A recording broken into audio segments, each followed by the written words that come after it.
اعوذ باللہ من الشیطان الرجیم، بسم اللہ الرحمن الرحیم۔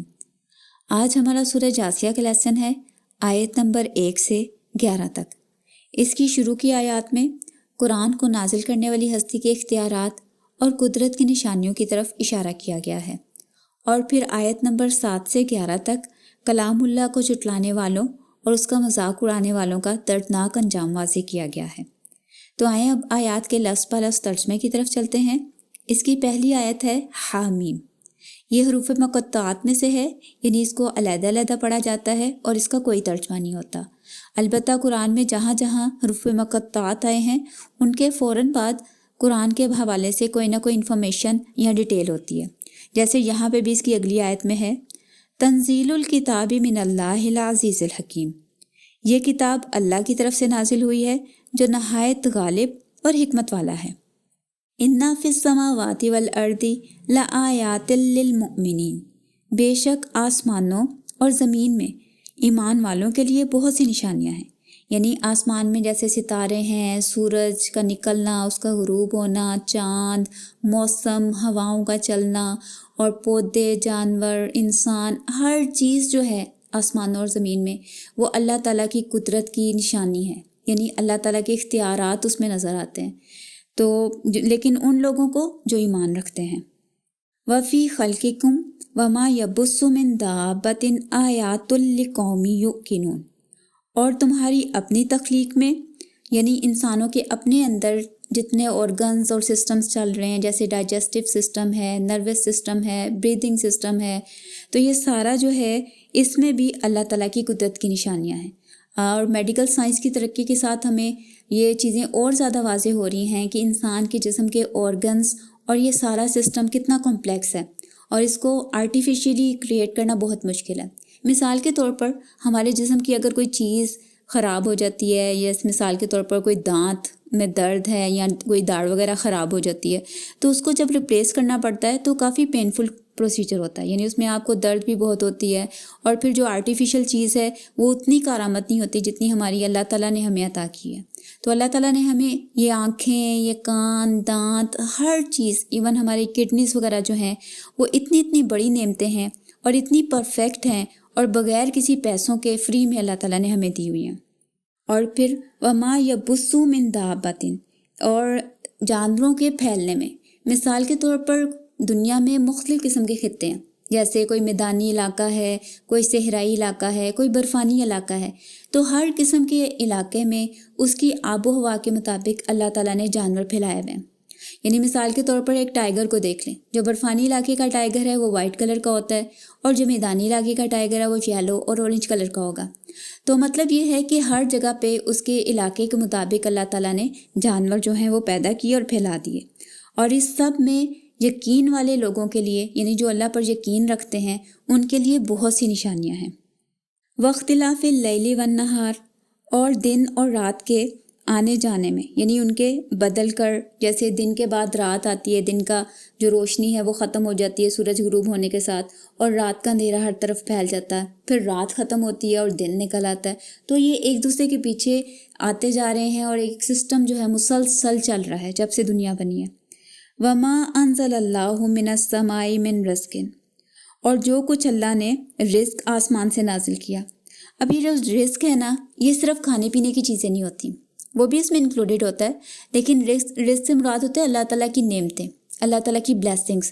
اس میں قرآن کی آیات بھی رزق ہے، اس میں حکمت اور ہدایت بھی رزق ہے، اور یہ پھر جو عام کھانے پینے کی چیزیں ہیں یہ بھی اس میں رزق میں شامل ہوتا ہے۔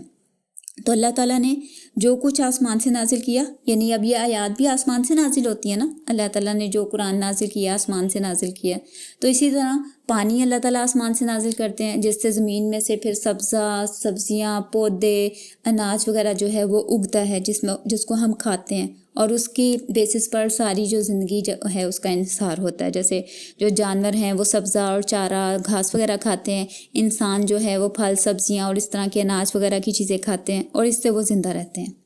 فَأَحْيَا بِهِ الْأَرْضَ بَعْدَ مَوْتِهَا، تو اللہ تعالیٰ نے جو آسمان سے پانی نازل کیا اس کے ذریعے مردہ زمین کو زندہ کیا۔ یعنی جیسے زمین ہوتی ہے نا، مٹی خشک ہوئی ہوئی ہے، بارش نہیں ہو رہی، اور جب بارش ہوتی ہے تو مٹی میں سے پھر پودے نکلتے ہیں، گھاس نکلتی ہے، تو وہ ساری زمین جو ہے وہ زندہ ہو جاتی ہے، اس میں جان آ جاتی ہے ایک قسم کی۔ اور اسی طرح اگر دوسرے رخ سے دیکھیں تو انسانوں کے دل جو ہیں وہ بھی مردہ ہو جاتے ہیں، اور وہ بھی اللہ تعالیٰ کی نازل کی ہوئی آیات کے ذریعے زندہ ہوتے ہیں۔ جیسے مکہ میں اس وقت انتہائی جہالت کا عالم تھا، ہر طرف لوگ گناہوں میں ڈوبے ہوئے تھے، برے کام کرتے تھے، اور پھر اللہ تعالیٰ نے قرآن پاک نازل کیا تو ان میں سے جو موسٹلی لوگ جنہوں نے ایمان لے آئے تھے ان سب کے دل بدل گئے اور وہ ایک قسم کے زندہ ہو گئے۔ تو یہ قرآن بھی اللہ تعالیٰ کے رزق میں شامل ہے۔ وتصریف الرياح، اور ہواؤں کے چلنے میں، آیات لقوم یعقلون، عقل والوں کے لیے بہت سی نشانیاں ہیں۔ یعنی یہ ساری اللہ تعالیٰ کے مختلف قسم کی زمین و آسمان میں، رات دن کے آنے جانے میں، انسانوں کی اپنی تخلیق میں، اور جانوروں کے پھیلنے میں، اس سب میں اللہ تعالیٰ کی قدرت کی نشانیاں ہیں۔ تلک آیات اللہ نتلوہا علیک بالحق، یہ اللہ کی آیات ہیں جو ہم آپ کو ٹھیک ٹھیک پڑھ کر سنا رہے ہیں۔ یعنی الحق کا لفظ جو ہے نا، یہ 2-3 مفہوم میں استعمال ہوتا ہے۔ ایک تو ہوتا ہے ٹھیک ٹھیک، سچا، حق، سچ، جیسے ہم لفظ استعمال کرتے ہیں۔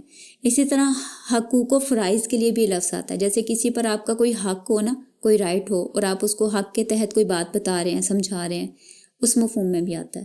پھر حق کا لفظ جو ہے بامقصد ہونے کے لیے بھی آتا ہے، یعنی اللہ کی یہ آیتیں جو ہیں وہ بامقصد طریقے سے ہم آپ کو پڑھ کر سنا رہے ہیں، یعنی ان کا ایک مقصد ہے جس لیے ہم یہ نازل کر رہے ہیں اور آپ کو پڑھ کر سنا رہے ہیں۔ فَبِأَيِّ حَدِيثٍ بَعْدَ اللَّهِ وَآيَاتِهِ يُؤْمِنُونَ، اور پھر یہ اللہ اور اس کی آیتوں کے بعد کس بات پر ایمان لائیں گے؟ وَيْلٌ لِّكُلِّ أَفَّاكٍ أَثِيمٍ، ہلاکت ہے ہر ایسے شخص کے لیے جو جھوٹا اور گناہ گار ہے۔ يَسْمَعُ آيَاتِ اللَّهِ تُتْلَى عَلَيْهِ، جب اس کے سامنے اللہ کی آیتیں پڑھی جاتی ہیں تو وہ ان کو سن تو لیتا ہے۔ ثُمَّ يُصِرُّ مُسْتَكْبِرًا كَأَن لَّمْ يَسْمَعْهَا، اور پھر وہ تکبر کے ساتھ ایسے ریئیکٹ کرتا ہے جیسے اس نے سنی ہی نہ ہو، یعنی ان پر وہ بالکل بھی کان نہیں دھرتا، سنی انسنی کر دیتا ہے۔ فَبَشِّرْهُ بِعَذَابٍ أَلِيمٍ، تو ایسے شخص کو دردناک عذاب کی خوشخبری سنا دیں۔ جیسے ہم لوگ عام زندگی میں بھی طنزیہ طور پر کئی دفعہ کوئی بری خبر یا کوئی ٹینشن والی بات ہوتی ہے تو اس کو بھی ہم یوں کہتے ہیں نا، لو ایک اور خوشخبری سن لو۔ تو قرآن میں بھی اس طرح طنزیہ طور پر عذاب کے حوالے سے بھی خوشخبری کا لفظ استعمال کیا گیا ہے کہ ان کے لیے دردناک عذاب کی خوشخبری ہے۔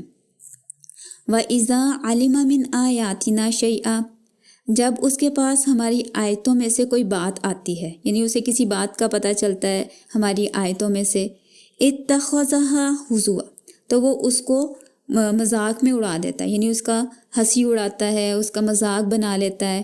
اولئک لہم عذاب مہین، تو ایسے لوگوں کے لیے ذلت کا عذاب ہے۔ من وراء جہنم، ان کے آگے جہنم ہے۔ ولا یغنی عنہم ما کسبوا شیئا، اور جو کچھ انہوں نے کمائی کی یا جو کچھ انہوں نے کمایا وہ اس کے کچھ بھی کام نہیں آئے گا۔ ولا متخذوا من دون اللہ اولیاء، اور جو انہوں نے اللہ کے علاوہ اولیاء اپنے بنائے ہوئے تھے، یعنی اپنے سپورٹرز اللہ کے علاوہ، جیسے معبود، بت یا ولی وغیرہ، کچھ لوگ ان سے دعائیں وغیرہ مانگتے ہیں تو وہ ان کے کچھ بھی کام نہیں آئیں گے۔ وَلَهُمْ عَذَابٌ عظیم، اور ان کے لیے ایک بہت بڑا عذاب ہے۔ ھذا ھدیٰ، یہ قرآن اصل ہدایت ہے۔ وَالَّذِينَ كَفَرُوا بِآيَاتِ رَبِّهِمْ لَهُمْ عَذَابٌ مِّن رِجْزٍ أَلِيمٌ، اور جن لوگوں نے اپنے رب کی آیتوں کا انکار کیا ان کے لیے سخت سزا کا دردناک عذاب ہے، یعنی ایسے لوگوں کے لیے بہت پینفل پنشمنٹ ہے۔ تو یہ تھا ہمارا آج کا لیسن، اسے کمپلیٹ کرتے ہیں۔ سبحانک اللہم و بحمدک، نشہد ان لا الہ الا انت، ونستغفرک ونتوب الیک۔